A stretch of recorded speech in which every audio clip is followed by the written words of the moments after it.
पेश है विज्ञान लड़ीवार आउण वाला कल दी 28वीं कड़ी।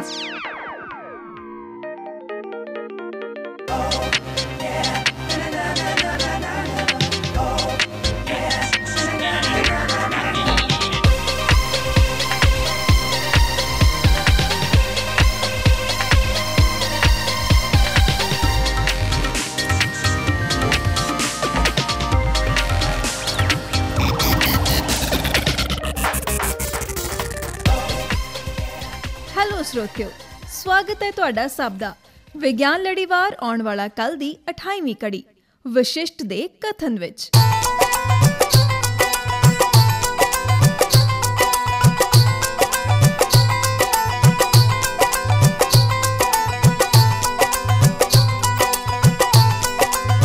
सुणावांगे अज असीं कहानी आर्टिफिशियल इंटैलीजेंस दी वरतों दी विशिष्ट दे कथन दे राहीं इस दे विज्ञान गलप होण जां ना होण दी। लो सुनो साडे इन्हां कलाकारां दी जुबानी साडी अज दी कड़ी वशिष्ठ दे कथन। अरे हॉकी मिट्टी में ही खेली जाती है दोस्त। असली हॉकी तो आइस रिंग में खेली जाती है। हम उसके चैंपियन हैं और एक बड़ी ट्रॉफी जीत के घर वापस जा रहे हैं। अरे आइस में हॉकी खेलना कौन सी बड़ी बात है, कोई भी खेल सकता है। तो हो जाए मुकाबला। फिर होई टीवी अखां भन लो अपनियां। ਜੇਕਰ ਤੁਹਾਨੂੰ ਦੋਵਾਂ ਨੂੰ ਹੁਣੇ ਐਨਕਾਂ ਨਾ ਲੱਗੀਆਂ ਤਾਂ ਵੇਖਿਓ। ਮੰਮਾ ਤੁਹਾਨੂੰ ਕਿੰਨੀ ਵਾਰ ਕਿਹਾ ਹੈ, ਨਜ਼ਰ ਕਮਜ਼ੋਰ ਹੋਣ ਦੇ ਹੋਰ ਵੀ ਬਹੁਤ ਸਾਰੇ ਕਾਰਨ ਹੁੰਦੇ ਨੇ, ਜਿਵੇਂ ਕਿ ਵਿਟਾਮਿਨ ਏ ਦੀ ਕਮੀ, ਘੱਟ ਰੋਸ਼ਨੀ 'ਚ ਪੜ੍ਹਨਾ ਜਾਂ ਮੋਬਾਈਲ ਕੰਪਿਊਟਰ ਟੀਵੀ ਵਗੈਰਾ ਦੀ ਵਰਤੋਂ ਦੇ ਨਾਲ ਅਜਿਹੇ ਕਾਰਨ ਨੇ। ਮੇਰੀ ਪਿਆਰੀ ਮਾਂ ਕਿੰਨੀ ਵਾਰੀ ਕਿਹਾ ਹੈ ਕਿ ਸੁਣੀ ਸੁਣਾਈ ਗੱਲ ਤੇ ਧਿਆਨ ਨਾ ਦਿਆ ਕਰੋ, ਗੱਲ 'ਚ ਕੁਝ ਵਿਗਿਆਨਿਕ ਦ੍ਰਿਸ਼ਟੀਕੋਣ ਰੱਖਿਆ ਕਰੋ, ਗੱਲ 'ਚ ਵਿਗਿਆਨ ਦੇ ਪੈਮਾਨੇ ਤੇ ਪਰਖਣ ਦੇ ਬਾਅਦ ਹੀ ਮੰਨਿਆ ਕਰੋ। ਚੰਗਾ, ਤੁਸੀਂ ਤਾਂ ਜੇ ਹੁਣ ਪੜ੍ਹ ਲਿਖ ਗਏ ਹੋ ਨਾ ਤੇ ਤੁਹਾਡੇ ਲਈ ਤਾਂ ਜਿਹੜੀ ਮਾਂ ਹੈ ਨਾ ਘੱਟ ਪੜ੍ਹੀ ਲਿਖੀ। ਉਹ ਕੀ ਗੱਲ ਆ ਕੀਰਤ ਦੀ ਮਾਂ, ਕਿਉਂ ਸਵੇਰੇ ਸਵੇਰੇ ਬੱਚਿਆਂ ਨੂੰ ਝਿੜਕ ਰਹੀ ਹੈ? ਮੈਂ ਝਿੜਕ ਨਹੀਂ ਰਹੀ, ਤੁਹਾਡੀਆਂ ਔਲਾਦਾਂ ਖੁਦ ਵਿਗੜ ਰਹੀਆਂ ਨੇ। ਜਦੋਂ ਵੇਖੋ ਟੀਵੀ ਮੈਂ ਇਹਨਾਂ ਨੂੰ ਕਿਹਾ ਕਿ ਇਹਦੇ ਨਾਲ ਤੁਹਾਡੀਆਂ ਅੱਖਾਂ ਦੀ ਨਜ਼ਰ ਖਰਾਬ ਹੋ ਜਾਏਗੀ ਤੇ ਇਹ ਦੋਵੇਂ ਹੀ ਮੈਨੂੰ ਵਿਗਿਆਨਕ ਦ੍ਰਿਸ਼ਟੀਕੋਣ ਸਮਝਾਉਣ ਲੱਗੇ ਨੇ। ਕੀ ਜ਼ਮਾਨਾ ਆ ਗਿਆ। ਵਿਗਿਆਨਕ ਦ੍ਰਿਸ਼ਟੀਕੋਣ ਇਹ ਤਾਂ ਹਰ ਵਿਅਕਤੀ 'ਚ ਹੀ ਹੋਣਾ ਚਾਹੀਦਾ। ਸੁਣੀ ਸੁਣਾਈ ਨੂੰ ਮੰਨ ਕੇ ਐਵੇਂ ਲਾਈ ਲੱਗ ਬਣਨ ਦਾ ਨੁਕਸਾਨ ਹੀ ਹੁੰਦਾ। ਪਰ ਅਰਮਾਨ, ਤੁਸੀਂ ਕੀ ਵੇਖ ਰਹੇ ਹੋ? ਕੋਈ ਫਿਲਮ ਹੈ ਜਾਂ ਨਾਟਕ? ਪਾਪਾ, ਇਹ ਐਸ ਸ਼ੰਕਰ ਦੀ ਫਿਲਮ ਐਂਥੀਰੋਨ ਜਾਂ ਰੋਬੋਟ ਹੈ। ਬਿਲਕੁਲ ਮਨੁੱਖਾਂ ਵਰਗਾ ਰੋਬੋਟ। ਇਸ ਰੋਬੋਟ 'ਚ ਇੱਕ ਵਿਗਿਆਨੀ ਕੁਝ ਬਦਲਾਅ ਕਰ ਦਿੰਦਾ ਹੈ, ਜਿਸ ਨਾਲ ਉਹ ਰੋਬੋਟ ਅਪਰਾਧੀ ਬਣ ਜਾਂਦਾ ਤੇ ਗਲਤੀਆਂ ਕਰਨ ਲੱਗ ਪੈਂਦਾ। ਉਸ ਦਾ ਨਿਰਮਾਤਾ ਉਸ ਨੂੰ ਆਦੇਸ਼ ਦੇ ਦਿੰਦਾ ਹੈ ਕਿ ਉਹ ਖੁਦ ਹੀ ਆਪਣੇ ਆਪ ਨੂੰ ਤੋੜ ਕੇ ਪੁਰਜਾ ਕਰ ਲਵੇ। ਹਾਂ ਪਾਪਾ, ਕਿਆ ਫਾਈਟ ਸੀ ਇਸ ਫਿਲਮ 'ਚ। ਪਾਪਾ, ਵੈਸੇ ਅਜਿਹੀਆਂ ਕਿਹੜੀਆਂ ਫਿਲਮਾਂ ਨੇ ਜਿਹੜੀਆਂ ਸਾਡੇ ਇੱਥੇ ਬਣ ਸਕਦੀਆਂ ਨੇ? ਵੈਸੇ ਕਈ ਦਾਅਵਾ ਕਰਦੇ ਨੇ ਕਿ ਬਣਾਉਟੀ ਬੁੱਧੀ ਵਾਲੀਆਂ ਮਸ਼ੀਨਾਂ ਦੀ ਅਜਿਹੀ ਕਲਪਨਾ ਨਵੀਂ ਨਹੀਂ ਹੈ। ਸਾਡੀਆਂ ਕੁਝ ਧਾਰਮਿਕ ਪੁਸਤਕਾਂ 'ਚ ਵੀ ਅਜਿਹੇ ਪਾਤਰ ਮਿਲਦੇ ਨੇ ਜਿਨ੍ਹਾਂ ਨੂੰ ਪਹਿਲੀ ਨਜ਼ਰੇ ਤਾਂ ਕਈ ਲੋਕ ਬਣਾਉਟੀ ਬੁੱਧੀ ਵਰਗੀਆਂ ਚੀਜ਼ਾਂ ਦੇ ਪ੍ਰਮਾਣ ਹੋਣਾ ਮੰਨ ਲੈਂਦੇ ਨੇ। ਓਹੋ ਪਾਪਾ, ਤੁਸੀਂ ਵੀ ਨਾ ਬਸ ਦੁਨੀਆ 'ਚ ਜਦੋਂ ਵੀ ਕੋਈ ਨਵਾਂ ਸੁਣਾਈ ਦਿੰਦਾ ਹੈ ਨਾ ਜਾਂ ਨਵਾਂ ਹੁੰਦਾ ਤਾਂ ਤੁਸੀਂ ਲੋਕ ਆਪਣੀਆਂ ਧਾਰਮਿਕ ਪੁਸਤਕਾਂ ਫਰੋਲਣ ਲੱਗ ਪੈਂਦੇ ਹੋ। ਮੇਰੇ ਆਖਣ ਦਾ ਭਾਵ ਇਹ ਨਹੀਂ ਕਿ ਪਹਿਲਾਂ ਲੋਕਾਂ ਨੇ ਬਣਾਉਟੀ ਬੁੱਧੀ ਦੀ ਕਲਪਨਾ ਕਰ ਲਈ ਸੀ ਜਾਂ ਉਹਨਾਂ ਨੂੰ ਬਣਾਉਟੀ ਬੁੱਧੀ ਦਾ ਗਿਆਨ ਸੀ ਤੇ ਕਿਤੇ ਨਾ ਕਿਤੋਂ ਕੋਈ ਗੱਲ ਲੱਭ ਕੇ ਪੇਤਲੀ ਨਜ਼ਰੇ ਉਸਨੂੰ ਪ੍ਰਮਾਣ ਮੰਨ ਲੈਂਦੇ ਹੋ ਕਿ ਪਹਿਲਾਂ ਤੁਹਾਡੀਆਂ ਧਾਰਮਿਕ ਪੁਸਤਕਾਂ 'ਚ ਇਹ ਲਿਖਿਆ ਸੀ। ਚਲੋ ਮੰਨ ਲੈਂਦੇ ਹਾਂ ਕਿਤੋਂ ਨਾ ਕਿਤੋਂ ਹੀ ਸਹੀ ਤੇ ਪਹਿਲੀ ਨਜ਼ਰੇ ਹੀ ਸਹੀ, ਪਰ ਤੁਸੀਂ ਸਾਡੀ ਗੱਲ ਸੁਣਨ ਲਈ ਤਿਆਰ ਕਿਉਂ ਨਹੀਂ? ਲਓ ਜੀ, ਹੋ ਗਈ ਬਹਿਸ ਚਾਲੂ। ਠੀਕ ਹੈ, ਤੁਸੀਂ ਲੋਕ ਕਰੋ ਬਹਿਸ, ਮੇਰਾ ਤਾਂ ਬਹੁਤ ਕੰਮ ਪਿਆ, ਮੈਂ ਚੱਲਦੀ ਹਾਂ। ਚੰਗਾ, ਜੇਕਰ ਪਹਿਲਾਂ ਲੋਕਾਂ ਨੂੰ ਬਣਾਉਟੀ ਬੁੱਧੀ ਦੇ ਬਾਰੇ ਪਤਾ ਸੀ ਤਾਂ ਇਹ ਜਾਣਕਾਰੀ ਵਿੱਚੋਂ ਕਿੱਥੇ ਖੋ ਗਈ ਜਿਹੜੀ ਲੋਕਾਂ ਨੂੰ ਦੁਬਾਰਾ ਲੱਭਣੀ ਪਈ? ਵਿਗਿਆਨ ਤਾਂ ਉਲਟੇ ਪੈਰ ਨਹੀਂ ਮੁੜਦਾ ਨਾ। ਸੰਸਾਰ ਦਾ ਤੇ ਵਿਗਿਆਨ ਦਾ ਇਤਿਹਾਸ ਹੈ, ਉਸ ਦੀਆਂ ਖੋਜਾਂ ਤਾਂ ਉਸ ਨੂੰ ਅੱਗੇ ਲੈ ਕੇ ਜਾਂਦੀਆਂ ਨੇ। ਜੇਕਰ ਕੋਈ ਅਜਿਹੀ ਜਾਣਕਾਰੀ ਪਹਿਲਾਂ ਤੋਂ ਰਹੀ ਹੁੰਦੀ ਤਾਂ ਬਣਾਉਟੀ ਬੁੱਧੀ ਵਾਲੇ ਉਸ ਨੂੰ ਕਦੋਂ ਦੇ ਲੱਭ ਚੁੱਕੇ ਹੁੰਦੇ ਤੇ ਬਣਾਉਟੀ ਬੁੱਧੀ ਵਾਲੀਆਂ ਮਸ਼ੀਨਾਂ ਬਹੁਤ ਪਹਿਲਾਂ ਹੀ ਪ੍ਰਚਲਨ ਵਿੱਚ ਆ ਚੁੱਕੀਆਂ ਹੁੰਦੀਆਂ। ਨਹੀਂ, ਤੁਸੀਂ ਮੇਰੀ ਗੱਲ ਨੂੰ ਗਲਤ ਸਮਝੇ। ਮੇਰੇ ਆਖਣ ਦਾ ਅਰਥ ਇਹ ਨਹੀਂ ਸੀ ਕਿ ਪ੍ਰਾਚੀਨ ਸਮੇਂ 'ਚ ਲੋਕਾਂ ਨੂੰ ਬਣਾਉਟੀ ਬੁੱਧੀ ਦੇ ਬਾਰੇ ਪਤਾ ਸੀ ਤੇ ਕਲਾਂਤਰ 'ਚ ਇਹ ਲੁਪਤ ਹੋ ਗਿਆ। ਤਾਂ ਅਰਮਾਨ, ਕੁਝ ਧਾਰਮਿਕ ਪੁਸਤਕਾਂ ਵਿੱਚ ਅਜਿਹੇ ਪਾਤਰ ਮੌਜੂਦ ਨੇ ਜਿਹੜੇ ਆਮ ਸਧਾਰਨ ਜੀਵਨ ਵਿੱਚ ਨਹੀਂ ਹੁੰਦੇ। ਕੁਝ ਤਾਂ ਸੋਚ ਦੀ ਉਡਾਰੀ ਸੀ ਹੀ ਉਹਨਾਂ ਦੀ। ਵਾਹ, ਅੱਖਾਂ ਮੀਚ ਕੇ ਇਕਲਾ ਦੇ ਭਾਰ ਤੇ ਖੜੇ ਤਪੱਸਿਆ ਕਰਨ ਵਾਲੇ, ਅੱਖਾਂ ਦੇ ਫੋਲ ਵਿੱਚ ਬ੍ਰਹਿਮੰਡ ਦਾ ਗੇੜਾ ਮਾਰ ਕੇ ਵਾਪਸ ਆ ਜਾਣਾ, ਨਾਲੇ ਫਿਰ ਸਮੇਂ ਦਾ ਆਧੁਨਿਕ ਸੋਚ। ਕੀ ਕੰਬੀਨੇਸ਼ਨ ਹੈ ਪਾਪਾ। ਕੀਰਤ, ਉਸ ਸਮੇਂ ਜਦੋਂ ਕਿਸੇ ਨੂੰ ਦੇਹ ਬਲ ਜਾਂ ਕੁਦਰਤੀ ਚੀਜ਼ਾਂ ਦੇ ਬਲ ਵਿੱਚ, ਜਿਵੇਂ ਵਾਯੂ ਬਲ, ਸੂਰਜ ਬਲ ਜਾਂ ਅਸਮਾਨੀ ਬਿਜਲੀ ਦਾ ਬਲ ਜਾਂ ਜਲ ਬਲ ਦੇ ਵਿਗਿਆਨ ਦਾ ਜ਼ਿਆਦਾ ਕੁਝ ਗਿਆਨ ਨਹੀਂ ਸੀ, ਤਾਂ ਉਹਨਾਂ ਨੇ ਅਸੰਭਵ ਕੰਮਾਂ ਦੀ ਕਲਪਨਾ ਨੂੰ ਸੱਚ ਬਣਾਉਣ ਦੇ ਲਈ ਕੁਝ ਪਾਤਰ ਸਿਰਜ ਲਏ। ਕੁਝ ਪਾਤਰ ਕਾਲਪਨਿਕ, ਅਸੰਭਵ ਨੂੰ ਸੰਭਵ ਬਣਾਉਣ ਦੇ ਲਈ। ਹਾਂ, ਕਾਲਪਨਿਕ ਹੀ ਸਹੀ। ਵੈਸੇ ਕਈ ਤਾਂ ਉਹਨਾਂ ਨੂੰ ਹਕੀਕੀ ਵੀ ਮੰਨਦੇ ਨੇ। ਉਹ ਆਪਣੀ ਗੱਲ ਕਿਸੇ ਗੈਬੀ ਸ਼ਕਤੀਆਂ ਦੇ ਮਾਲਕ ਰਾਹੀਂ ਪੂਰਾ ਕਰਨਾ ਚਾਹੁੰਦੇ ਨੇ, ਜਿਵੇਂ ਜਲ ਦੇਵਤਾ, ਪੌਣ ਦੇਵਤਾ, ਸੂਰਜ ਦੇਵਤਾ। ਵੈਰੀ ਇੰਟਰਸਟਿੰਗ ਪਾਪਾ, ਬੜਾ ਰੋਚਕ ਲੱਗ ਰਿਹਾ ਹੈ। ਜਦੋਂ ਕਹਾਣੀਆਂ ਕਥਾਵਾਂ 'ਚ ਅਸੰਭਵ ਦੀ ਕਲਪਨਾ ਕੀਤੀ ਜਾਂਦੀ ਹੈ ਤਾਂ ਉਹਨਾਂ ਨੂੰ ਸੰਭਵ ਕਰਨ ਲਈ ਕਾਲਪਨਿਕ ਉਪਾਅ ਵੀ ਲੱਭੇ ਜਾਂਦੇ ਨੇ। ਉਦੋਂ ਵਿਗਿਆਨ ਇੰਨਾ ਵਿਕਸਿਤ ਤਾਂ ਹੈ ਨਹੀਂ ਸੀ ਕਿ ਕਿਸੇ ਯੰਤਰ ਦਾ ਸਹਾਰਾ ਲਿਆ ਜਾਂਦਾ। ਇਸ ਲਈ ਗੈਬੀ ਸ਼ਕਤੀਆਂ ਤੇ ਵਿਸ਼ਵਾਸ ਇਹਨਾਂ ਪਾਤਰਾਂ ਦੀ ਸਿਰਜਣਾ 'ਚ ਬਹੁਤ ਕੰਮ ਆਇਆ। ਮਤਲਬ ਸਰਾਪ, ਵਰਦਾਨ, ਤਪੱਸਿਆ, ਤਰ੍ਹਾਂ ਤਰ੍ਹਾਂ ਦੇ ਹੋਰ ਕਾਰਨਾਮੇ, ਇਹ ਸਭ ਵਿਸ਼ਵਾਸ ਦੇ ਸਹਾਰੇ ਹੀ ਸੰਭਵ ਹੋਏ। ਐਗਜ਼ੈਕਟਲੀ। ਜਦੋਂ ਅਸੀਂ ਆਖਦੇ ਹਾਂ ਕਿ ਪ੍ਰਾਚੀਨ ਪੁਸਤਕਾਂ 'ਚ ਕੁਝ ਕਥਨ ਮਿਲਦੇ ਨੇ, ਤਾਂ ਇਸ ਦਾ ਮਤਲਬ ਇਹ ਕਤਈ ਨਹੀਂ ਹੁੰਦਾ ਕਿ ਉਹੋ ਜਿਹੀ ਹਕੀਕਤ ਉਸ ਸਮੇਂ ਉਪਲਬਧ ਵੀ ਸੀ। ਤਾਂ ਪਾਪਾ ਇਹਦਾ ਮਤਲਬ? ਇਸ ਦਾ ਮਤਲਬ ਤਾਂ ਕੇਵਲ ਇਹੋ ਹੁੰਦਾ ਹੈ ਕਿ ਉਸ ਸਮੇਂ ਵੀ ਲੋਕ ਅਜਿਹੀਆਂ ਇੱਛਾਵਾਂ ਰੱਖਦੇ ਸਨ, ਤਕੀਆ ਕਲਾਮ ਵਰਤਦੇ ਸਨ, ਅਜਿਹੇ ਅਸੰਭਵ ਪਾਤਰ ਸਿਰਜਦੇ ਸਨ, ਕਲਪਨਾਵਾਂ ਕਰਦੇ ਸਨ, ਪਰ ਅੱਜ ਵਾਂਗ ਉਹਨਾਂ ਵਿੱਚੋਂ ਕਿਸੇ ਨੂੰ ਵੀ ਸਾਕਾਰ ਕਰਨ ਦੇ ਵੱਲ ਯਤਨ ਕਰਨ ਦੇ ਲਈ ਉਹਨਾਂ ਕੋਲ ਨਾ ਹੀ ਕੋਈ ਵਿਗਿਆਨ ਸੀ ਤੇ ਨਾ ਹੀ ਕੋਈ ਗਿਆਨ ਦੇ ਸਾਧਨ। ਪਰ ਪਾਪਾ, ਵਿਸ਼ਵਾਸ ਤਾਂ ਵਿਗਿਆਨ ਨਹੀਂ ਹੁੰਦਾ ਨਾ। ਚਲੋ ਤੁਸੀਂ ਦੱਸੋ ਜਰਾ, ਕਿੰਨਾ ਵਿਸ਼ਵਾਸਾਂ ਦੀ ਗੱਲ ਕਰਦੇ ਹੋ? ਕਿਹੜੀਆਂ ਨੇ ਕਲਪਨਾਵਾਂ? ਅਦਵੈਤ ਦਰਸ਼ਨ ਦੀ ਇੱਕ ਪੁਸਤਕ ਹੈ ਜਿਸ ਨੂੰ ਯੋਗ ਵਿਸ਼ਿਸ਼ਟ ਕਹਿੰਦੇ ਨੇ।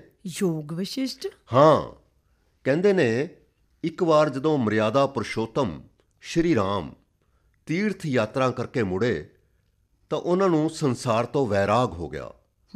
ਉਹਨਾਂ ਦਾ ਮਨ ਸੰਸਾਰਿਕ ਚੀਜ਼ਾਂ ਤੋਂ ਬੇਮੁਖ ਹੋ ਗਿਆ। ਅਜਿਹੇ 'ਚ ਰਿਸ਼ੀ ਵਿਸ਼ਿਸ਼ਟ ਨੇ ਉਹਨਾਂ ਨੂੰ ਕਈ ਪ੍ਰਵਚਨ ਦਿੱਤੇ। ਇਸ ਨੂੰ ਹੀ ਯੋਗ ਵਿਸ਼ਿਸ਼ਟ ਕਿਹਾ ਜਾਂਦਾ ਹੈ। ਮਤਲਬ ਕਿ ਰਿਸ਼ੀ ਵਿਸ਼ਿਸ਼ਟ ਨੇ ਇਸ ਨੂੰ ਲਿਖਿਆ? ਲਿਖਿਆ ਇਸ ਨੂੰ ਵਿਸ਼ਿਸ਼ਟ ਨੇ ਨਹੀਂ। ਮੰਨਿਆ ਜਾਂਦਾ ਹੈ ਕਿ ਆਦਿ ਕਵੀ ਭਗਵਾਨ ਵਾਲਮੀਕੀ ਇਸ ਦੇ ਰਚੇਤਾ ਸਨ। ਇਹ ਇੱਕ ਬਹੁਤ ਵੱਡੀ ਪੁਸਤਕ ਹੈ। ਇਸ ਦੇ ਮੂਲ ਪਾਠ 'ਚ ਲਗਭਗ 1 ਲੱਖ ਸ਼ਲੋਕ ਨੇ। ਓ ਮਾਈ ਗॉड, 1 ਲੱਖ ਸ਼ਲੋਕ ਦਾ ਪ੍ਰਵਚਨ? ਹਾਂ, ਪਰ ਇੱਕ ਲਘੂ ਯੋਗ ਵਿਸ਼ਿਸ਼ਟ ਵੀ ਪ੍ਰਚਲਿਤ ਹੈ ਜਿਸ 'ਚ ਲਗਭਗ 7000 ਸ਼ਲੋਕ ਨੇ। ਲਓ ਜੀ, ਇੱਥੇ ਤਾਂ ਇੱਕ ਹੋਰ ਗਲਪ ਸਿਰਜ ਦਿੱਤਾ ਗਿਆ। 1 ਲੱਖ ਦੀ ਥਾਂ 7000 ਸ਼ਲੋਕਾਂ ਵਾਲਾ।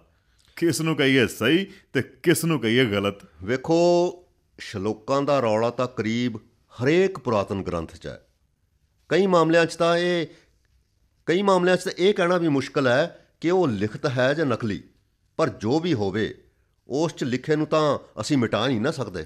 ਪਰ ਪਾਪਾ, ਇਹ ਕਿਵੇਂ ਪਤਾ ਲੱਗੇਗਾ ਕਿ ਕਿਸੇ ਨੇ ਨਵੀਆਂ ਖੋਜਾਂ ਦੇ ਸੰਦਰਭ ਵਿੱਚ ਅਜਿਹੀ ਲਿਖਤ ਤਿਆਰ ਕਰ ਦਿੱਤੀ ਹੈ? ਹਾਂ, ਹੋ ਤਾਂ ਬਹੁਤ ਕੁਝ ਰਿਹਾ ਹੈ, ਪਰ ਫਿਰ ਵੀ ਗ੍ਰੰਥਾਂ 'ਚ ਬਹੁਤ ਸਾਰਾ ਤਾਂ ਪੁਰਾਤਨ ਹੀ ਲਿਖਿਆ ਹੈ। ਉਹਨਾਂ ਲਿਖਤਾਂ ਦੇ ਇੱਕ ਦੂਜੀ ਵਿੱਚ ਹਵਾਲੇ ਵੀ ਨੇ। ਇਸ ਕਰਕੇ ਉਹ ਪਾਤਰ ਹਕੀਕੀ ਸਨ ਜਾਂ ਕਿਸੇ ਲੇਖਕ ਦੀ ਕਲਪਨਾ, ਕੁਝ ਤਾਂ ਹੋਣਗੇ ਹੀ। ਪਰ ਪਾਪਾ, ਇਹਨਾਂ ਹਕੀਕੀ ਜਾਂ ਕਲਪਿਤ ਪਾਤਰਾਂ ਨੂੰ ਬਨੌਟੀ ਬੁੱਧੀ ਦੀ ਕਲਪਨਾ ਕਿਵੇਂ ਕਹਾਂਗੇ? ਨਹੀਂ ਕਹਿ ਸਕਦੇ, ਪਰ ਕਲਪਨਾ ਤਾਂ ਹੈ ਹੀ। ਇੱਕ ਕਹਾਣੀ 'ਚ ਕਰਕਟੀ ਨਾਮ ਦੀ ਇੱਕ ਭੂਤਣੀ ਦਾ ਵਿਵਰਣ ਮਿਲਦਾ। ਕਰਕਟੀ? ਉਹ ਕੀ ਪਾਪਾ?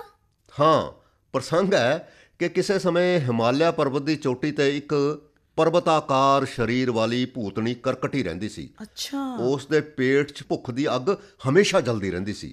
ਮਤਲਬ ਪਾਪਾ, ਉਹਦੀ ਭੁੱਖ ਕਦੇ ਵੀ ਨਹੀਂ ਮਿਟੀ ਸੀ? ਕੀਰਤ, ਛੱਡ ਤੂੰ ਇਸ ਗੱਲ ਨੂੰ। ਪਾਪਾ ਨੇ ਤਾਂ ਪੇਟ ਦੀ ਭੁੱਖ ਨੂੰ ਵੀ ਕਹਿ ਦੇਣਾ ਹੈ ਕਿ ਉਸ ਦੇ ਪੇਟ ਵਿੱਚ ਸੱਚਮੁੱਚ ਅੱਗ ਬਲਦੀ ਸੀ। ਸਹੀ ਗੱਲ ਹੈ। ਪਰ ਉਸ ਨੂੰ ਸੇਕ ਨਹੀਂ ਸੀ ਲੱਗਦਾ, ਨਾ ਉਹ ਸੜ ਕੇ ਸੁਆਹ ਹੋਈ। ਨਹੀਂ, ਅਜਿਹਾ ਨਹੀਂ। ਆਪਣੀ ਇਸ ਭੁੱਖ ਦੇ ਲਈ ਉਸ ਨੂੰ ਹਰ ਸਮੇਂ ਭੋਜਨ ਦੀ ਵਿਵਸਥਾ ਕਰਨੀ ਪੈਂਦੀ ਸੀ। ਮਨੁੱਖ, ਜੀਵ ਜੰਤੂ, ਕੋਈ ਵੀ ਉਸ ਦੀ ਪਕੜ 'ਚ ਆ ਜਾਂਦਾ, ਉਸ ਨੂੰ ਖਾ ਕੇ ਹੀ ਆਪਣੀ ਭੁੱਖ ਮਿਟਾਉਂਦੀ ਸੀ, ਪਰ ਉਸ ਦੀ ਭੁੱਖ ਮਿਟਦੀ ਨਹੀਂ ਸੀ। ਅੱਛਾ।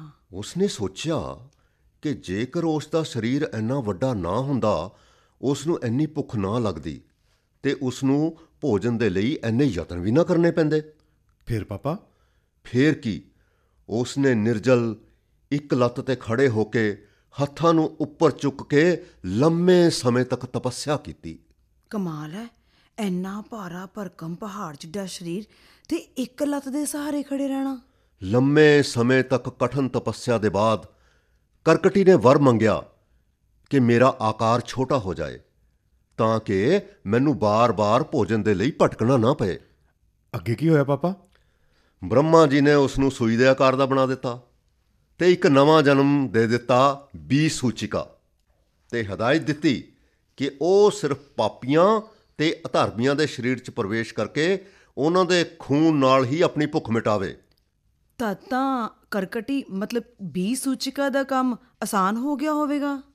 ਭੁੱਖ ਦੀ ਸਮੱਸਿਆ ਤਾਂ ਸੌਖੀ ਹੋ ਗਈ, ਪਰ ਹੋਰ ਕਈ ਨਵੀਆਂ ਸਮੱਸਿਆਵਾਂ ਪੈਦਾ ਹੋਣ ਲੱਗੀਆਂ। ਉਹ ਕਿਹੜੀਆਂ? ਕਦੇ ਉਹ ਚਿੱਕੜ 'ਚ ਡਿੱਗ ਜਾਂਦੀ ਜਾਂ ਪਾਣੀ 'ਚ ਡੁੱਬ ਜਾਂਦੀ ਤਾਂ ਉੱਥੋਂ ਨਿਕਲਣ ਲਈ ਛਟਪਟਾਉਂਦੀ।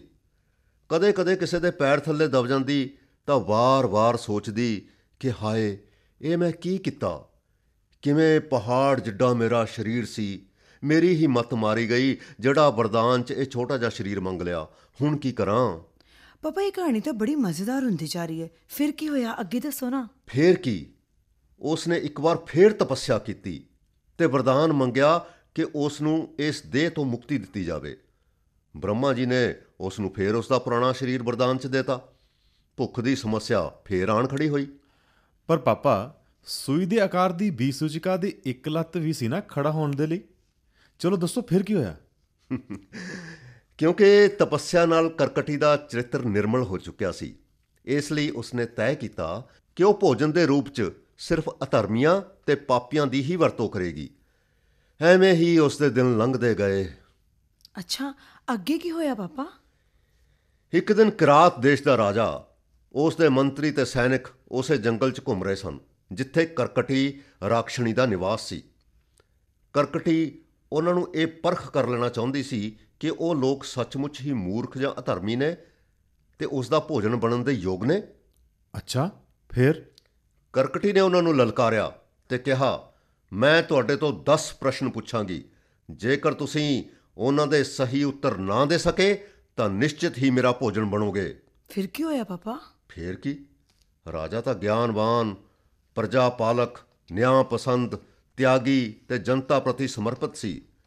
ਉਸਨੇ ਕਰਕਟੀ ਦੇ 10 ਪ੍ਰਸ਼ਨਾਂ ਦੇ ਸਹੀ ਉੱਤਰ ਦੇ ਦਿੱਤੇ। ਫਿਰ ਕੀ ਹੋਇਆ?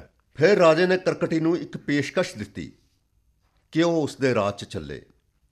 ਉੱਥੇ ਮੌਤ ਦੀ ਸਜ਼ਾ ਵਾਲੇ ਕੈਦੀਆਂ ਨੂੰ ਉਸ ਦੇ ਹਵਾਲੇ ਕਰ ਦਿੱਤਾ ਜਾਇਆ ਕਰੇਗਾ, ਜਿਨ੍ਹਾਂ ਨੂੰ ਖਾ ਕੇ ਉਹ ਆਪਣਾ ਪੇਟ ਭਰ ਸਕੇਗੀ। ਕਰਕਟੀ ਨੇ ਰਾਜਾ ਦੀ ਪੇਸ਼ਕਸ਼ ਨੂੰ ਮੰਨ ਲਿਆ ਤੇ ਉਸ ਦੇ ਰਾਜ 'ਚ ਉਹਨਾਂ ਦੇ ਨਾਲ ਚਲੀ ਗਈ। ਵਾਹ ਪਾਪਾ ਵਾਹ, ਕਹਾਣੀ ਤਾਂ ਬਹੁਤ ਚੰਗੀ ਸੀ, ਪਰ ਇਹਦਾ ਬਨਾਵਟੀ ਬੁੱਧੀ ਦੇ ਨਾਲ ਕੀ ਲੈਣਾ ਦੇਣਾ ਹੈ? ਮੈਂ ਕਿਹਾ ਸੀ ਕਿ ਹਰ ਘਟਨਾ ਨੂੰ ਵਿਗਿਆਨਿਕ ਦ੍ਰਿਸ਼ਟੀਕੋਣ ਨਾਲ ਦੇਖਣਾ ਚਾਹੀਦਾ ਹੈ। ਇੱਕ ਵਿਸ਼ਾਲਕਾਰ ਸਰੀਰ ਜਿਸ ਨੂੰ ਜ਼ਿਆਦਾ ਊਰਜਾ ਦੀ ਜ਼ਰੂਰਤ ਹੁੰਦੀ ਹੈ, ਜਿਹੜਾ ਬਹੁਤ ਸ਼ਕਤੀਸ਼ਾਲੀ ਹੈ ਤੇ ਇੰਨਾ ਬੁੱਧੀਮਾਨ ਵੀ ਕਿ ਵੱਡਿਆਂ ਗਿਆਨੀਆਂ ਨੂੰ ਤਰਕ ਨਾਲ ਹਰਾ ਸਕੇ, ਆਪਣਾ ਆਕਾਰ ਬਦਲ ਸਕੇ। ਲਿਖਤ ਵਿੱਚ ਲਿਖਿਆ ਮਿਲਦਾ ਤਾਂ ਹੈ ਹੀ, ਅਸਲੀ ਮਨੁੱਖਤਾ ਅਜਿਹੇ ਹੋ ਨਹੀਂ ਸਕਦੇ। ਇਸੇ ਲਈ ਇਹ ਕਿਸੇ ਨਾ ਕਿਸੇ ਦਾਨਵੀ ਦੀ ਕਲਪਨਾ ਤਾਂ ਹੈ ਹੀ। ਅਸੰਭਵ, ਇਹ ਤਾਂ ਕੇਵਲ ਵਿਸ਼ਵਾਸ ਹੈ, ਇਹ ਕਥਾ ਹੈ, ਪਰ ਵਿਗਿਆਨ ਗਲਪ ਇਸ ਨੂੰ ਨਹੀਂ ਕਿਹਾ ਜਾ ਸਕਦਾ ਕਿਉਂਕਿ ਜੋ ਇਹ ਵਿਗਿਆਨ ਗਲਪ ਦੇ ਮਾਪਦੰਡ ਪੂਰੇ ਨਹੀਂ ਕਰਦੀ। ਤਾਂ ਮੈਨੂੰ ਤਾਂ ਇਹ ਵਿਵਰਣ ਸੁਣ ਕੇ ਅੱਜ ਦੇ ਟਰਾਂਸਫਾਰਮਰਸ ਦੀ ਯਾਦ ਆਉਂਦੀ ਹੈ। ਟਰਾਂਸਫਾਰਮਰਸ ਵੀ ਅੱਜ ਦੀ ਇੱਕ ਅਸੰਭਵ ਕਲਪਨਾ ਹੀ ਤਾਂ ਹਨ, ਇੱਕ ਫੈਂਟੈਸੀ। ਉਹ ਤਾਂ ਹੈ, ਪਰ ਅੱਜ ਦੇ ਟਰਾਂਸਫਾਰਮਰਸ ਹਕੀਕਤ ਦਾ ਹੀ ਅਗਲਾ ਪੜਾਅ ਹਨ। ਖਲਾਅ ਵਿੱਚ ਇਹ ਫੈਂਟੈਸੀ ਨਹੀਂ ਸਿਰਜੀ ਜਾ ਰਹੀ। ਕੀ ਤੁਹਾਨੂੰ ਨਹੀਂ ਲੱਗਦਾ ਕਿ ਇਹ ਇੱਕ ਅਜਿਹੀ ਦਾਨਵੀ ਦੀ ਕਲਪਨਾ ਤਾਂ ਹੈ ਹੀ, ਜਿਹੜੀ ਗਿਆਨਵਾਨ ਵੀ ਹੈ, ਪਾਪੀਆਂ ਦਾ ਨਾਸ਼ ਕਰਨ ਵਾਲੀ ਹੈ, ਕਿਸੇ ਨੂੰ ਆਪਣਾ ਭੋਜਨ ਬਣਾਉਣ ਤੋਂ ਪਹਿਲਾਂ ਬੁੱਧੀ ਤੇ ਵਿਵੇਕ ਨਾਲ ਠੀਕ ਗਲਤ ਦੀ ਪਛਾਣ ਕਰਦੀ ਹੈ? ਪਾਪਾ, ਤੁਸੀਂ ਇਸ ਨੂੰ ਬਨਾਵਟੀ ਬੁੱਧੀ ਦੀ ਕਲਪਨਾ ਦਾ ਨਾਮ ਦਿੰਦੇ ਹੋ, ਬਲਕਿ ਮੈਂ ਤਾਂ ਕਹਾਂਗਾ ਕਿ ਤੁਸੀਂ ਇਸ ਨੂੰ ਰੋਬੋਟ ਮੰਨਣ ਤੱਕ ਪਹੁੰਚ ਜਾਂਦੇ ਹੋ। ਇਹ ਤੁਹਾਡਾ ਵਿਚਾਰ ਹੈ, ਪਰ ਸਾਰੇ ਗ੍ਰੰਥਾਂ 'ਚ ਦੇਵਤਿਆਂ ਤੇ ਦਾਨਵਾਂ ਦੇ ਜ਼ਿਕਰ ਮਿਲਦੇ ਨੇ। ਦਾਨਵਾਂ ਨੂੰ ਜਾਦੂਗਰ ਤੇ ਬੁਰੇ ਵਿਖਾਇਆ ਗਿਆ ਹੈ। ਹਾਂ ਪਾਪਾ, ਦਾਨਵ ਤਾਂ ਇਸੇ ਤਰ੍ਹਾਂ ਦੇ ਦਿਖਾਏ ਹਨ, ਜਦਕਿ ਬਨਾਵਟੀ ਬੁੱਧੀ ਤਾਂ ਲਗਾਤਾਰ ਹੌਲੀ-ਹੌਲੀ ਵਿਕਸਿਤ ਹੁੰਦੀ ਪਈ ਹੈ। ਪਾਪਾ, ਪਰ ਸੋਚੋ ਤਾਂ ਸਹੀ ਜ਼ਰਾ ਕਿ ਇਸ ਤਰ੍ਹਾਂ ਦੀ ਵੀ ਕੋਈ ਕੜੀ ਹੁੰਦੀ ਹੈ ਜੋੜਨ ਵਾਲੀ ਕਿ ਅਜਿਹੇ ਹਵਾਲੇ ਕਿਤੇ ਮਿਲਦੇ ਨੇ? ਨਹੀਂ ਮਿਲਦੇ। ਪਰ ਚਲੋ ਦਾਨਵੀ ਸਹੀ, ਉਹ ਵੀ ਤਾਂ ਹਕੀਕਤ 'ਚ ਨਹੀਂ ਮਿਲਦੇ। ਤਾਂ ਕਲਪਨਾ ਤੋਂ ਤਾਂ ਇਨਕਾਰ ਕੀਤਾ ਨਹੀਂ ਨਾ ਜਾ ਸਕਦਾ ਨਾ। ਹਾਂ ਪਾਪਾ, ਕਲਪਨਾ ਤਾਂ ਕਮਾਲ ਦੀ ਹੈ। ਸੋਚਣ, ਆਨੰਦ ਲੈਣ ਤੇ ਅਚੰਭਿਤ ਹੋਣ ਵਾਸਤੇ ਬਹੁਤ ਵਧੀਆ ਗਲਪ ਹੈ। ਪਰ ਇਸ ਨੂੰ ਸਾਇੰਸ ਫਿਕਸ਼ਨ ਕਹਿਣ ਲਈ ਤਾਂ ਵਿਗਿਆਨ ਦੇ ਨਿਯਮਾਂ ਦੇ ਪੈਮਾਨੇ ਤੇ ਇਹ ਖਰੇ ਨਹੀਂ ਉਤਰ ਰਹੇ ਜਾਪਦੇ। ਚਲੋ ਜੋ ਵੀ ਹੋਣ, ਸੋਚਣ ਲਈ ਇੱਕ ਸੰਕੇਤ ਤਾਂ ਹੈ ਹੀ ਨੇ। ਮਨੁੱਖ ਦੀ ਇੱਛਾ ਦਾ ਪ੍ਰਗਟਾਵਾ ਵੀ ਤਾਂ ਹਨ ਹੀ। ਵਾਹ, ਅੱਜ ਤਾਂ ਤੁਸੀਂ ਰਾਮਾਇਣ ਦੀਆਂ ਕਈ ਨਵੀਆਂ ਗੱਲਾਂ ਦੱਸੀਆਂ ਨੇ। ਪਰ ਇੱਕ ਗੱਲ ਤਾਂ ਸੱਚ ਹੈ, ਇੱਕ ਪਾਸੇ ਕੋਈ ਜਾਦੂ ਨਹੀਂ, ਜਦਕਿ ਦੂਜੇ ਪਾਸੇ ਪੈਰ ਪੈਰ ਤੇ ਜਾਦੂ ਜਾਂ ਮਾਇਆਵੀ ਸ਼ਕਤੀਆਂ ਦਾ ਹੀ ਜ਼ਿਆਦਾ ਹਵਾਲਾ ਹੈ। ਐਡਾ ਵੱਡਾ ਪਾੜਾ ਕਿਵੇਂ ਪਿਆ, ਮੇਰੀ ਤਾਂ ਸਭ ਸਮਝ ਤੋਂ ਬਾਹਰ ਹੈ। ਮਾਂ, ਇਸੇ ਲਈ ਤਾਂ ਅਸੀਂ ਕਹਿੰਦੇ ਹਾਂ ਕਿ ਵਿਗਿਆਨਿਕ ਦ੍ਰਿਸ਼ਟੀਕੋਣ ਤੋਂ ਬਿਨਾਂ ਜਦ ਕਿਸੇ ਚੀਜ਼ ਨੂੰ ਸ਼ਰਧਾ ਨਾਲ ਵੇਖਦੇ ਹਾਂ ਤਾਂ ਜਾਦੂ ਨੂੰ ਜਾਂ ਖਿਆਲ ਨੂੰ ਵੀ ਸੱਚ ਮੰਨ ਲੈਂਦੇ ਹਾਂ। ਵਿਸ਼ਵਾਸ ਤਾਂ ਵਿਸ਼ਵਾਸ ਹੈ, ਵਿਗਿਆਨ ਵਿਗਿਆਨ ਹੈ। ਵਿਸ਼ਵਾਸ ਨੂੰ ਵਿਗਿਆਨ ਕਹਿਣਾ ਕਿੱਥੋਂ ਤੱਕ ਸਹੀ ਹੈ? ਬਿਲਕੁਲ ਸਹੀ ਕਿਹਾ ਦੇਵੀ ਜੀ। ਚਲੋ, ਜੇ ਹੁਣ ਪ੍ਰਵਚਨ ਸਮਾਪਤ ਹੋ ਗਿਆ ਹੋਵੇ ਤਾਂ ਅੰਦਰ ਆ ਜਾਓ, ਖਾਣਾ ਤਿਆਰ ਹੈ। ਚਲੋ ਚਲੋ ਜਲਦੀ ਚਲੋ। ਚਲੋ ਪਾਪਾ।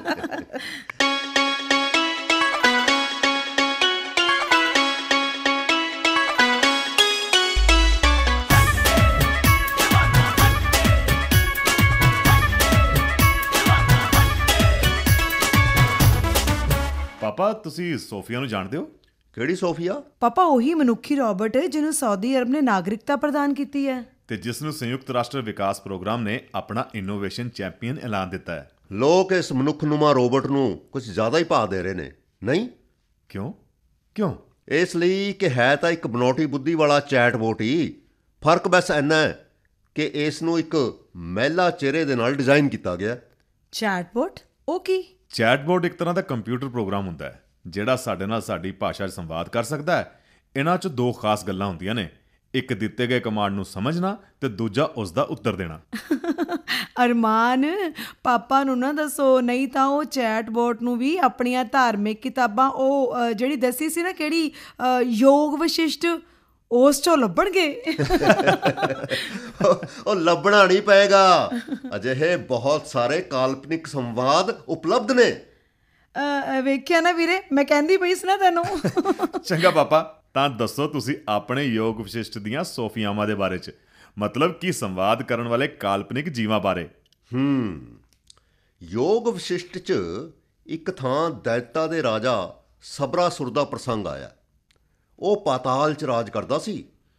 ਕਿਹਾ ਜਾਂਦਾ ਹੈ ਕਿ ਉਸ ਨੇ ਆਪਣੇ ਵਿਸਥਾਰਿਤ ਰਾਜ ਦੇ ਲਈ ਬਨੌਟੀ ਸੂਰਜ ਤੇ ਚੰਦ ਦਾ ਨਿਰਮਾਣ ਕੀਤਾ ਸੀ। ਅੱਜ ਵੀ ਕੁਝ ਦੇਸ਼ ਬਨੌਟੀ ਚੰਦਰਮਾ ਦਾ ਨਿਰਮਾਣ ਦੀ ਯੋਜਨਾ ਤੇ ਕੰਮ ਕਰ ਰਹੇ ਨੇ। ਇਹੀ ਤਾਂ ਫਰਕ ਹੈ ਕਿ ਅੱਜ ਉਹ ਇਸ ਯੋਜਨਾ ਤੇ ਕੰਮ ਕਰ ਸਕੇ, ਕਿਉਂਕਿ ਹੁਣ ਵਿਗਿਆਨ ਇੰਨਾ ਵਿਕਸਿਤ ਹੋ ਗਿਆ ਹੈ। ਉਦੋਂ ਤਾਂ ਉਸ ਸਮੇਂ ਦੇ ਲੇਖਕ ਅਜਿਹੀਆਂ ਕਲਪਨਾਵਾਂ ਹੀ ਕਰ ਰਹੇ ਸਨ। ਉਹ ਬਰਫ਼ ਦੇ ਸਮਾਨ ਠੰਡੀ ਅਗਨੀ ਦੀ ਵੀ ਕਲਪਨਾ ਕਰਦੇ ਸਨ। ਅੱਛਾ। ਉਹ ਦੈਂਤ ਮਾਇਆਵੀ ਯੁੱਧ 'ਚ ਨਿਪੁੰਨ ਸੀ। ਉਸਨੇ ਆਪਣੀ ਸੈਨਾ ਦੇ ਨਾਲ ਦੇਵਤਿਆਂ ਦੇ ਰਾਜ ਨੂੰ ਤਹਿਸ ਨਹਿਸ ਕਰ ਦਿੱਤਾ ਸੀ। ਇੰਟਰਸਟਿੰਗ। ਪਾਪਾ ਚਲੋ ਅੱਗੇ ਦੱਸੋ ਨਾ। ਇੱਕ ਵਾਰ ਜਦੋਂ ਉਹ ਦੈਂਤ ਸੌਂ ਰਿਹਾ ਸੀ ਤਾਂ ਦੇਵਤਿਆਂ ਨੇ ਹਮਲਾ ਕਰਕੇ ਉਸ ਦੀ ਸਾਰੀ ਸੈਨਾ ਨੂੰ ਨਸ਼ਟ ਕਰ ਦਿੱਤਾ। ਜਾਗਣ ਤੇ ਉਸਨੇ ਆਪਣੇ ਸੈਨਾਪਤੀਆਂ ਨੂੰ ਦੇਵਤਿਆਂ ਤੇ ਜਿੱਤ ਪ੍ਰਾਪਤ ਕਰਨ ਨੂੰ ਭੇਜਿਆ। ਪਰ ਸੈਨਾਪਤੀ ਸੈਨਾ ਤੋਂ ਬਿਨਾਂ ਕੀ ਕਰ ਸਕਦੇ ਸੀ? ਦੇਵਤਿਆਂ ਨੇ ਉਹਨਾਂ ਨੂੰ ਵੀ ਮਾਰ ਦਿੱਤਾ। ਪਾਪਾ, ਫਿਰ ਤਾਂ ਸਬਰਾਸੁਰ ਨੂੰ ਬਹੁਤ ਗੁੱਸਾ ਆਇਆ ਹੋਣਾ। ਹਾਂ, ਉਸਨੇ ਖੁਦ ਹੀ ਦੇਵਤਿਆਂ ਤੇ ਹਮਲਾ ਕਰ ਦਿੱਤਾ। ਪ੍ਰਸੰਗ 'ਚ ਅੱਗੇ ਕਿਹਾ ਗਿਆ ਹੈ ਕਿ ਉਸ ਦੀਆਂ ਮਾਇਆਵੀ ਸ਼ਕਤੀਆਂ ਤੋਂ ਘਬਰਾ ਕੇ ਦੇਵਤੇ ਉਸ ਦਾ ਸਾਹਮਣਾ ਕਰਨ ਦੀ ਥਾਂ ਛਿਪ ਗਏ। ਇਸ ਤਰ੍ਹਾਂ ਸਬਰਾਸੁਰ ਨੂੰ ਕੁਝ ਵੀ ਹੱਥ ਨਾ ਲੱਗਿਆ। ਅੱਗੇ ਕੀ ਹੋਇਆ ਪਾਪਾ? ਅੱਗੇ ਕਿਹਾ ਗਿਆ ਹੈ ਕਿ ਸਬਰਾਸੁਰ ਨੇ 3 ਭਿਆਨਕ ਅਸੁਰਾਂ ਦਾ ਨਿਰਮਾਣ ਕੀਤਾ। ਨਿਰਮਾਣ ਕੀਤਾ? ਨਿਰਮਾਣ ਕੀਤਾ ਮਤਲਬ ਬਣਾਇਆ। ਅੱਛਾ। ਇਹ ਬਹੁਤ ਸ਼ਕਤੀਸ਼ਾਲੀ ਸਨ। ਪਹਾੜ ਜਿੱਡੇ ਸਨ ਉਹਨਾਂ ਦੇ ਸਰੀਰ। ਪਹਾੜ ਜਿੱਡੇ? ਮਾਇਆਵੀ ਜੋ ਹੋਏ। ਵਾਹ। ਹੋ ਸਕਦਾ ਹੈ ਉਹ ਪਹਾੜ ਦੇ ਬਰਾਬਰ ਨਾ ਰਹੇ ਹੋਣ, ਪਰ ਆਮ ਆਦਮੀ ਨਾਲੋਂ ਕਾਫੀ ਵੱਡੇ ਹੋਣਗੇ, ਇਸ ਲਈ ਉਹਨਾਂ ਨੂੰ ਪਹਾੜ ਜਿੱਡੇ ਕਿਹਾ ਗਿਆ ਹੋਵੇਗਾ। ਫਿਰ ਯੋਗ ਵਿਸ਼ਿਸ਼ਟ ਵਾਲਿਆਂ ਨੇ ਕਿਹੜਾ ਬਣਾਉਣਾ ਸੀ ਸਿਰਫ ਕਲਪਨਾ ਹੀ ਤਾਂ ਕਰਨੀ ਸੀ, ਉਸ 'ਚ ਕਿਹੜਾ ਕੋਈ ਰੋਕ ਟੋਕ ਸੀ, ਭਾਵੇਂ ਜਿੰਨਾ ਮਰਜ਼ੀ ਵੱਡਾ ਜਾਂ ਛੋਟਾ ਮੰਨ ਲਓ। ਜਦੋਂ ਅੱਗੇ ਉਹਨਾਂ ਨੇ ਵੱਡਾ ਕੰਮ ਕਰਾਉਣਾ ਸੀ ਤਾਂ ਆਕਾਰ ਤਾਂ ਵੱਡਾ ਸੋਚਣਾ ਹੀ ਹੋਵੇਗਾ, ਕਿਉਂ ਪਾਪਾ? ਠੀਕ ਹੈ ਨਾ? ਹਾਂ ਬਿਲਕੁਲ। ਉਸ ਨੇ ਉਹਨਾਂ ਦੈਂਤਾਂ ਨੂੰ ਦਾਮ, ਵਿਆਲ ਤੇ ਕੱਟ ਨਾਂ ਦਿੱਤੇ। ਦਾਮ, ਵਿਆਲ ਤੇ ਕੱਟ? ਦਾਮ ਦਾ ਮਤਲਬ ਦੁਸ਼ਮਣ ਦਾ ਦਮਨ ਕਰਨ ਵਾਲਾ, ਵਿਆਲ ਮਤਲਬ ਸੱਪ ਦੇ ਵਾਂਗ ਦੁਸ਼ਮਣਾਂ ਨੂੰ ਲਪੇਟਣ ਵਾਲਾ, ਤੇ ਕੱਟ ਮਤਲਬ ਦੁਸ਼ਮਣਾਂ ਦੇ ਸ਼ਸਤਰਾਂ ਤੋਂ ਆਪਣੀ ਸੈਨਾ ਨੂੰ ਸੁਰੱਖਿਅਤ ਰੱਖਣ ਵਾਲਾ। ਅੱਛਾ, ਅੱਗੇ ਪਾਪਾ? ਯੋਗ ਵਿਸ਼ਿਸ਼ਟ 'ਚ ਅੱਗੇ ਲਿਖਿਆ ਹੈ ਕਿ ਉਹਨਾਂ ਦੇ ਚਰਿੱਤਰ 'ਚ ਵਾਸਨਾ, ਭੈ, ਸ਼ੰਕਾ, ਭੱਜ ਜਾਣ ਵਰਗੀਆਂ ਸੋਚਾਂ ਹੈ ਹੀ ਨਹੀਂ ਸਨ। ਉਹ ਨਾ ਤਾਂ ਸਾਹਮਣੇ ਆਉਣ ਵਾਲੇ ਦੁਸ਼ਮਣਾਂ ਤੋਂ ਡਰਦੇ ਸਨ, ਨਾ ਦੁਸ਼ਮਣਾਂ ਦੇ ਹਮਲੇ ਤੋਂ ਡਰਦੇ ਸਨ, ਨਾ ਹਮਲਾਵਰ ਦੀ ਤਾਕਤ ਦੀ ਪਰਵਾਹ ਕਰਦੇ ਸਨ, ਨਾ ਜਿਉਣ ਦੀ ਉਹਨਾਂ ਨੂੰ ਕੋਈ ਚਿੰਤਾ ਸੀ ਤੇ ਨਾ ਮਰਨ ਦੀ, ਨਾ ਹਾਰ ਦੀ ਨਾ ਜਿੱਤ ਦੀ। ਅੱਛਾ ਪਾਪਾ, ਫਿਰ ਉਹ ਲੜਦੇ ਕਿਵੇਂ ਸਨ? ਲਿਖਿਆ ਹੈ ਕਿ ਜਿਹੜਾ ਵਿਅਕਤੀ ਉਹਨਾਂ ਦੇ ਸਾਹਮਣੇ ਜਾ ਕੇ ਹਮਲਾ ਕਰਨ ਲਈ ਯਤਨ ਕਰਦਾ ਸੀ ਉਹ ਉਸ ਨੂੰ ਮਾਰ ਦਿੰਦੇ ਸਨ। ਅੱਛਾ। ਯੋਗ ਵਿਸ਼ਿਸ਼ਟ ਦੇ ਰਚੇਤਾ ਦੀ ਕਲਪਨਾਸ਼ੀਲਤਾ ਤਾਂ ਦੇਖੋ ਕਿ ਇਹੋ ਜਿਹੇ ਅਸੁਰ ਸਿਰਜੇ ਸਨ। ਫਿਰ ਤਾਂ ਭਿਆਨਕ ਯੁੱਧ ਹੋਇਆ ਹੋਵੇਗਾ ਪਾਪਾ। ਲਿਖਿਆ ਹੈ ਕਿ ਤਿੰਨਾਂ ਸੈਨਾਪਤੀਆਂ ਨੇ ਦੇਵਤਿਆਂ ਦੀ ਸੈਨਾ ਨੂੰ ਤਹਿਸ ਨਹਿਸ ਕਰ ਦਿੱਤਾ। ਦੇਵਤਿਆਂ ਦੀ ਕਰਾਰੀ ਹਾਰ ਹੋਈ, ਉਹ ਭੱਜ ਕੇ ਬ੍ਰਹਮਾ ਜੀ ਕੋਲ ਪਹੁੰਚੇ। ਫਿਰ ਕੀ ਹੋਇਆ ਪਾਪਾ? ਬ੍ਰਹਮਾ ਜੀ ਨੇ ਕਿਹਾ ਕਿ ਤੁਸੀਂ ਇਹਨਾਂ ਨਾਲ ਯੁੱਧ ਕਰਨ ਲਈ ਛਲ ਵਰਤੋ। ਫਿਰ ਕੀ ਹੋਇਆ ਪਾਪਾ? ਬ੍ਰਹਮਾ ਨੇ ਛਲ ਦਾ ਮਤਲਬ ਦੱਸਿਆ। ਕਦੇ ਯੁੱਧ ਕਰੋ, ਕਦੇ ਰਣਭੂਮੀ 'ਚੋਂ ਭੱਜੋ, ਕਦੇ ਡਰ ਜਾਓ, ਕਦੇ ਪ੍ਰਾਣਾਂ ਦੀ ਭੀਖ ਮੰਗੋ। ਫਿਰ ਪਾਪਾ ਇਸ ਨਾਲ ਕੀ ਹੋਇਆ ਹੋਵੇਗਾ? ਲੇਖਕ ਦੇ ਅਨੁਸਾਰ ਇਸ ਨਾਲ ਉਹਨਾਂ ਅਸੁਰਾਂ ਦੇ ਗੁਣਾਂ 'ਚ ਵਿਗਾੜ ਆ ਜਾਏਗਾ। ਉਹ ਆਸੁਰੀ ਸ਼ਕਤੀਆਂ ਗੁਆਉਣੀਆਂ ਸ਼ੁਰੂ ਕਰ ਦੇਣਗੇ ਤੇ ਸਾਧਾਰਨ ਮਨੁੱਖਾਂ ਦੀ ਤਰ੍ਹਾਂ ਵਰਤਾਓ ਸ਼ੁਰੂ ਕਰ ਦੇਣਗੇ। ਤਾਂ ਕਿ ਦੇਵਤਿਆਂ ਨੇ ਇਦਾਂ ਕੀਤਾ? ਹਾਂ, ਅੱਗੇ ਪ੍ਰਸੰਗ ਆਉਂਦਾ ਹੈ ਕਿ ਦੇਵਤਾ ਕਦੇ ਯੁੱਧ ਕਰਦੇ, ਕਦੇ ਯੁੱਧ ਭੂਮੀ ਛੱਡ ਕੇ ਭੱਜ ਜਾਂਦੇ, ਕਦੇ ਲੜਨ ਲੱਗਦੇ ਤਾਂ ਕਦੇ ਲੁਕ ਜਾਂਦੇ, ਕਦੇ ਪ੍ਰਾਣਾਂ ਦੀ ਭੀਖ ਮੰਗਦੇ। ਇਸ ਪ੍ਰਕਾਰ ਉਹਨਾਂ ਨੇ ਯੁੱਧ ਨੂੰ ਲਗਭਗ 40 ਸਾਲਾਂ ਤੱਕ ਚਲਾਇਆ। 40 ਸਾਲ? ਐਨੇ ਸਮੇਂ 'ਚ ਦਾਮ, ਦਿਆਲ ਤੇ ਕੱਟ 'ਚ ਮਨੁੱਖਾਂ ਦੀ ਤਰ੍ਹਾਂ ਡਰ, ਭੈ ਤੇ ਹੰਕਾਰ ਹੋਣ ਲੱਗੇ ਪੈਦਾ, ਤੇ ਉਹਨਾਂ ਦੀਆਂ ਆਸੁਰੀ ਸ਼ਕਤੀਆਂ ਹੋਣ ਲੱਗੀਆਂ ਖੀਣ। ਇਸ ਨਾਲ ਕੀ ਹੋਇਆ ਪਾਪਾ? ਆਸੁਰੀ ਸ਼ਕਤੀਆਂ ਗੁਆ ਕੇ ਉਹ ਹੌਲੀ-ਹੌਲੀ ਆਪਣੇ ਯੁੱਧ ਕੌਸ਼ਲ ਨੂੰ ਭੁੱਲ ਕੇ ਯੁੱਧ ਤੋਂ ਡਰਨ ਲੱਗੇ। ਆਪਣੇ ਸਰੀਰ ਦੀ ਰੱਖਿਆ ਦੇ ਲਈ ਪਰੇਸ਼ਾਨ ਰਹਿਣ ਲੱਗੇ। ਉਹ ਰਣਭੂਮੀ 'ਚੋਂ ਡਰ ਕੇ ਭੱਜਣ ਲੱਗੇ। ਅੰਤ 'ਚ ਦੇਵਤਿਆਂ ਨੇ ਉਹਨਾਂ ਦਾ ਨਾਸ਼ ਕਰ ਦਿੱਤਾ। ਕਮਾਲ ਹੈ, ਕਿਆ ਛਲ ਨੇ ਖੇਡ ਰਚਾਇਆ, ਸ਼ਕਤੀਸ਼ਾਲੀ ਨੂੰ ਹਰਾਇਆ। ਇਹੀ ਤਾਂ ਗੱਲ ਹੈ ਕਿ ਸਬਰਾਸੁਰ ਨੇ ਉਹਨਾਂ ਨੂੰ ਅਸੁਰ ਬਣਾਇਆ ਸੀ, ਜਿਨ੍ਹਾਂ ਨੂੰ ਕਈ ਲੋਕ ਕਾਲਪਨਿਕ ਉਡਾਣ ਵੀ ਕਹਿੰਦੇ ਨੇ। ਦੇਵਤਿਆਂ ਨੇ ਉਹਨਾਂ ਵਿੱਚ ਮਨੁੱਖੀ ਭਾਵਨਾਵਾਂ ਭਰ ਕੇ ਉਹਨਾਂ ਦੀਆਂ ਆਸੁਰੀ ਸ਼ਕਤੀਆਂ ਨੂੰ ਕੀਤਾ ਦੁਰਬਲ।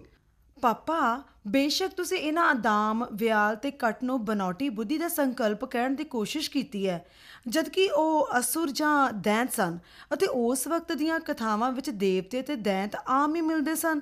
ਪਰ ਸੱਚ ਤਾਂ ਇਹ ਹੈ ਕਿ ਇਹ ਕਹਾਣੀ ਦੀਆਂ ਘਟਨਾਵਾਂ ਸੁਣ ਕੇ ਤਾਂ ਇਸ ਦੇ ਵਿਗਿਆਨ ਗਲਪ ਹੋਣ ਤੇ ਉੱਪਰ ਵੀ ਵੱਡੇ ਸ਼ੰਕੇ ਨਹੀਂ ਖੜੇ ਹੋ ਜਾਂਦੇ। ਉਹ ਕਿਵੇਂ? ਪਾਪਾ, ਅਸੀਂ ਖੁਦ ਤਾਂ ਪੜ੍ਹਿਆ ਨਹੀਂ। ਅਸਲ ਕਹਾਣੀ ਦਾ ਤਾਂ ਖੁਦ ਮੂਲ ਗ੍ਰੰਥ, ਉਹ ਵੀ ਮੂਲ ਭਾਸ਼ਾ ਅਤੇ ਮੂਲ ਲਿਪੀ ਵਿੱਚ ਪੜ੍ਹ ਕੇ ਪਤਾ ਚੱਲਦਾ। ਸਹੀ ਅਰਥ ਸਮਝ ਆਉਂਦੇ ਨੇ, ਪਰ ਇਹ ਸਮਝ ਤੋਂ ਬਾਹਰ ਹੈ ਕਿ ਰਚਨਾਕਰਤਾ ਨੇ ਦੇਵਤਿਆਂ ਦੇ ਪਾਸੇ ਅਜਿਹੇ ਲੜਾਕੇ ਕਿਉਂ ਨਾ ਸਿਰਜੇ। ਪਾਪਾ, ਤੁਸੀਂ ਕਿਹਾ ਕਿ ਸਬਰਾਸੁਰ ਸੁੱਤਾ ਪਿਆ ਸੀ ਜਦ ਦੇਵਤਿਆਂ ਨੇ ਉਸ ਦੀ ਸੈਨਾ ਤੇ ਹਮਲਾ ਕਰਕੇ ਮਾਰ ਮੁਕਾਇਆ। ਪ੍ਰਸ਼ਨ ਇਹ ਹੈ ਕਿ ਸਬਰਾਸੁਰ ਨੇ ਦਾਮ, ਵਿਆਲ ਤੇ ਕੱਟ ਵਰਗੇ ਸੰਵੇਦਨਹੀਣ ਅਸੁਰ ਪਹਿਲਾਂ ਕਿਉਂ ਨਹੀਂ ਸਿਰਜੇ? ਪਾਪਾ ਜੀ, ਪ੍ਰਸ਼ਨ ਤਾਂ ਇਹ ਵੀ ਹੈ ਕਿ ਸਬਰਾਸੁਰ ਤਾਂ ਜਿਉਂਦਾ ਜਾਗਦਾ ਸੀ, ਤਾਂ ਉਸਨੇ ਦੇਵਤਿਆਂ ਨੂੰ ਆਪਣੇ ਅਸੁਰਾਂ ਨਾਲ ਛੇੜਛਾੜ ਤੋਂ ਕਿਉਂ ਨਾ ਰੋਕਿਆ, ਤੇ ਬਾਅਦ ਵਿੱਚ ਉਸਨੇ ਹੋਰ ਸੰਵੇਦਨਹੀਣ ਅਸੁਰ ਕਿਉਂ ਨਾ ਸਿਰਜ ਲਏ। ਨਾਲੇ ਦੇਵਤਿਆਂ ਨੂੰ 40 ਸਾਲ ਹੋਰ ਲੱਗਦੇ ਉਹਨਾਂ ਨਾਲ ਛਲ ਕਰਨ ਦੇ ਲਈ। ਪਾਪਾ, ਤੁਸੀਂ ਜੋ ਵੀ ਕਹੋ, ਪਰ ਮੈਨੂੰ ਤਾਂ ਲੱਗਦਾ ਹੈ ਕਿ ਇਹ ਸਾਇੰਸ ਫਿਕਸ਼ਨ ਤਾਂ ਹੈ ਨਹੀਂ। ਹਾਂ, ਗੈਬੀ ਸ਼ਕਤੀਆਂ ਵਾਲੀਆਂ ਮਾਇਆਵੀ ਖੇਡ, ਜਾਦੂਮਈ ਵਿਚਾਰਾਂ ਜ਼ਰੂਰ ਕਹੀਆਂ ਜਾ ਸਕਦੀਆਂ ਨੇ। ਪਰ ਤੁਹਾਨੂੰ ਕਿਉਂ ਨਹੀਂ ਲੱਗਦੀਆਂ ਇਹ ਲਿਖਤਾਂ ਵਿਗਿਆਨ ਗਲਪ? ਪਾਪਾ ਜੀ, ਇਹਨਾਂ ਵਿੱਚ ਦੇਵਤਿਆਂ ਨੂੰ ਛਲ ਕਪਟ ਕਰਦੇ, ਯੁੱਧ ਵਿੱਚੋਂ ਭੱਜਦੇ ਤੇ ਮਾਫੀਆਂ ਮੰਗਦੇ ਵਿਖਾਇਆ, ਜਦਕਿ ਉਹਨਾਂ ਕੋਲ ਬਹੁਤ ਸ਼ਕਤੀਆਂ ਸਨ। ਇਹ ਬਹੁਤ ਵੱਡਾ ਵਿਰੋਧਾਭਾਸ ਹੈ। ਸਬਰਾਸੁਰ ਦੀਆਂ ਅਸੁਰ ਸਿਰਜਣ ਦੀਆਂ ਸ਼ਕਤੀਆਂ ਖੀਣ ਤਾਂ ਨਹੀਂ ਸੀ ਹੋਈਆਂ। ਇਸ ਦੇ ਬਾਵਜੂਦ ਉਸ ਦਾ ਹੋਰ ਨਵੇਂ ਅਸੁਰ ਦਾ ਨਾਂ ਸਿਰਜਣਾ ਇਹ ਵੀ ਸਮਝ ਤੋਂ ਬਾਹਰ ਹੈ। ਇਹਨਾਂ ਵਿਰੋਧਾਭਾਸਾਂ ਅਤੇ ਵੱਡੇ ਸ਼ੰਕਿਆਂ ਦੀ ਨਿਵਰਤੀ ਹੋਣੀ ਅਸੰਭਵ ਲੱਗਦੀ ਹੈ। ਜਿਸ ਕਰਕੇ ਇਸ ਨੂੰ ਸਾਇੰਸ ਫਿਕਸ਼ਨ ਤਾਂ ਨਹੀਂ ਮੰਨਿਆ ਜਾ ਸਕਦਾ। ਹਾਂ, ਇਹ ਵਿਸ਼ਵਾਸ ਜ਼ਰੂਰ ਹੈ। ਜੋ ਵੀ ਹੋਵੇ, ਖਿਆਲ ਦੀ ਉਡਾਰੀ ਤਾਂ ਹੈ ਹੀ। ਬੇਸ਼ੱਕ ਅਸੀਂ ਇਸ ਨੂੰ ਮਾਇਆਵੀ ਸ਼ਕਤੀ ਕਹੀਏ ਜਾਂ ਜਾਦੂਮਈ ਕਹੀਏ। ਠੀਕ ਹੈ ਪਾਪਾ, ਅਸੀਂ ਆਪ ਦੇ ਵਿਸ਼ਵਾਸ ਬਾਬਤ ਕੁਝ ਨਹੀਂ ਕਹਿਣਾ ਚਾਹੁੰਦੇ, ਪਰ ਵਿਗਿਆਨ ਦੇ ਵਿਦਿਆਰਥੀ ਹੋਣ ਦੇ ਨਾਤੇ ਵਿਸ਼ਵਾਸ ਅਤੇ ਵਿਗਿਆਨ ਵਿੱਚ ਨਖੇੜਾ ਕਰਨਾ ਵੀ ਨਹੀਂ ਰਹਿ ਸਕਦੇ। ਇਹ ਤਾਂ ਹੈ।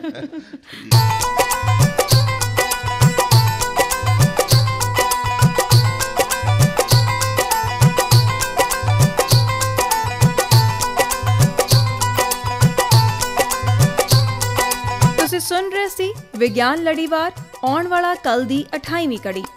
ਨੋਟ ਕਰੋ ਇਸ ਕੜੀ 'ਚ ਪੁੱਛੇ ਜਾਣ ਵਾਲੇ ਸਵਾਲ। ਸਵਾਲ ਨੰਬਰ 1, ਇਸ ਕੜੀ ਦੇ ਲੇਖਕ ਨੇ ਪੁਰਾਣੇ ਜ਼ਮਾਨੇ 'ਚ ਬਣਾਉਟੀ ਬੁੱਧੀ ਬਾਬਤ ਕੀ ਕਿਹਾ ਹੈ। ਸਵਾਲ ਨੰਬਰ 2, ਕੀ ਪੁਰਾਤਨ ਧਾਰਮਿਕ ਕਥਾਵਾਂ ਵਿਗਿਆਨ ਗਲਪ ਨੇ? ਕੀ, ਕਿਉਂ ਤੇ ਕਿਵੇਂ?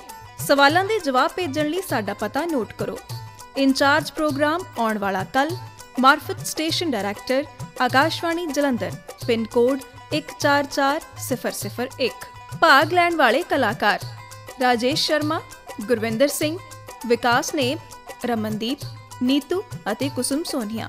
ਵਿਸ਼ੇਸ਼ ਸਹਿਯੋਗ ਸਰਬਜੀਤ ਰਿਸ਼ੀ। ਪੇਸ਼ਕਸ਼ ਗੁਰਵਿੰਦਰ ਸਿੰਘ ਤੇ ਅਮਨਦੇਵ ਜੋਸ਼ੀ।